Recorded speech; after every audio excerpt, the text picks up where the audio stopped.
Olá pessoal, vamos à unidade 7? Essa unidade temática fala sobre a economia de mercado e a crise financeira mundial. Gente, vamos entender o conceito de crise? Crise é uma palavra de origem grega e significa julgamento.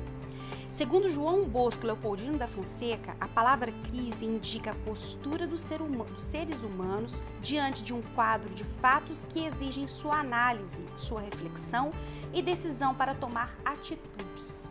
Em outras palavras, o que a gente pode dizer da crise?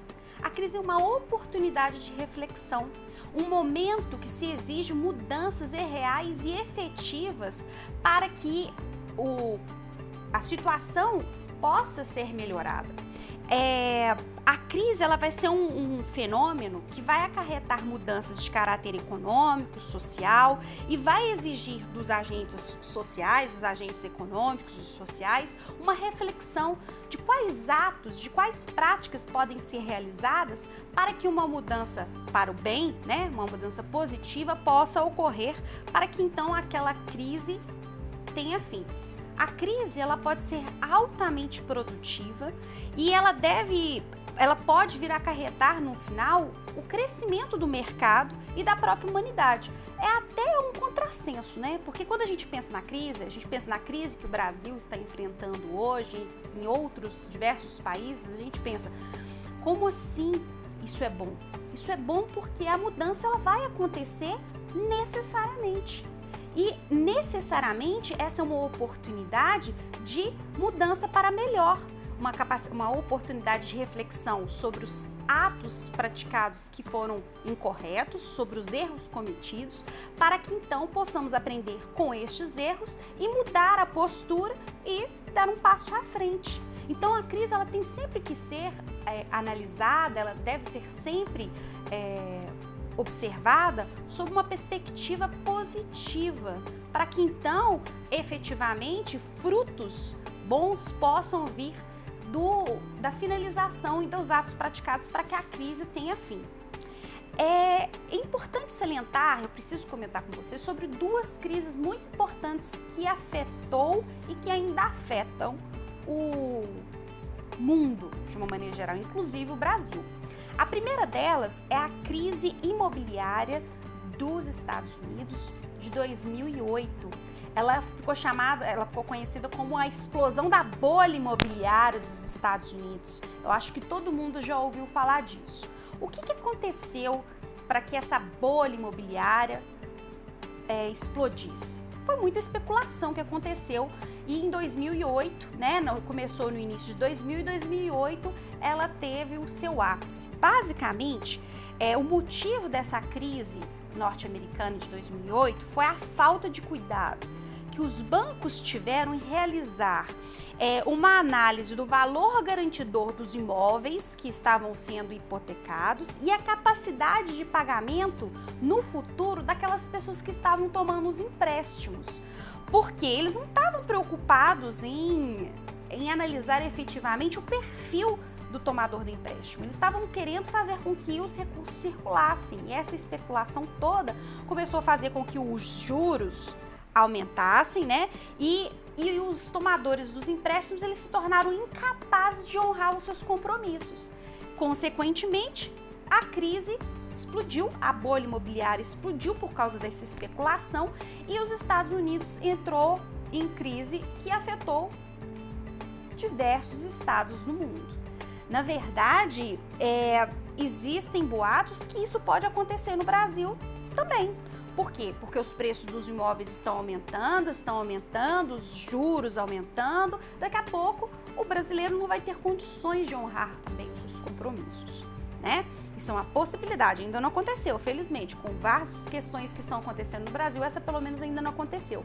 Na verdade, a tendência tem sido em diminuir os preços dos imóveis dentro do Estado brasileiro em razão da crise e da incapacidade do brasileiro de ter poder econômico. Por quê? Porque o dólar está muito alto. Bem, quais são os efeitos da globalização na ordem econômica? Por que eu estou falando do efeito da globalização? Porque, afinal de contas, a crise que aconteceu lá nos Estados Unidos, por causa da globalização, atingiu o Brasil, a Argentina, a Europa como um todo, atingiu todos os estados do globo terrestre. E esse é um dos efeitos da globalização. A globalização ela gerou uma reformulação do mercado e a infraestrutura reguladora deste mercado. Ela foi responsável por reestruturar a forma que as relações econômicas acontecem. Não é à toa que a gente tem uma ordem econômica internacional, não é à toa que nós temos um ramo do direito internacional público, que é direito internacional, que é chamado de direito econômico internacional, que regula especificamente essas relações em razão dessa globalização. Então, a ampliação das fronteiras pelas empresas transnacionais e multinacionais, que são esses atores dessa ordem econômica internacional, transformou as incertezas e as crises e os problemas que acontecem num determinado país, transformou essas crises em caráter mundial. E aí todo mundo passou a ser afetado diretamente pelas crises. E aí o que acontece? Essa globalização, ela flexibilizou, ela aumentou a plasticidade do conceito de soberania. Por quê? Porque as relações entre os estados também passaram a ser remodeladas, né? Uma empresa brasileira que atua no estado norte-americano, ela afeta não só a economia brasileira, mas também a economia norte-americana. E dependendo do tamanho dessa empresa, as proporções podem ser, às vezes, catastróficas.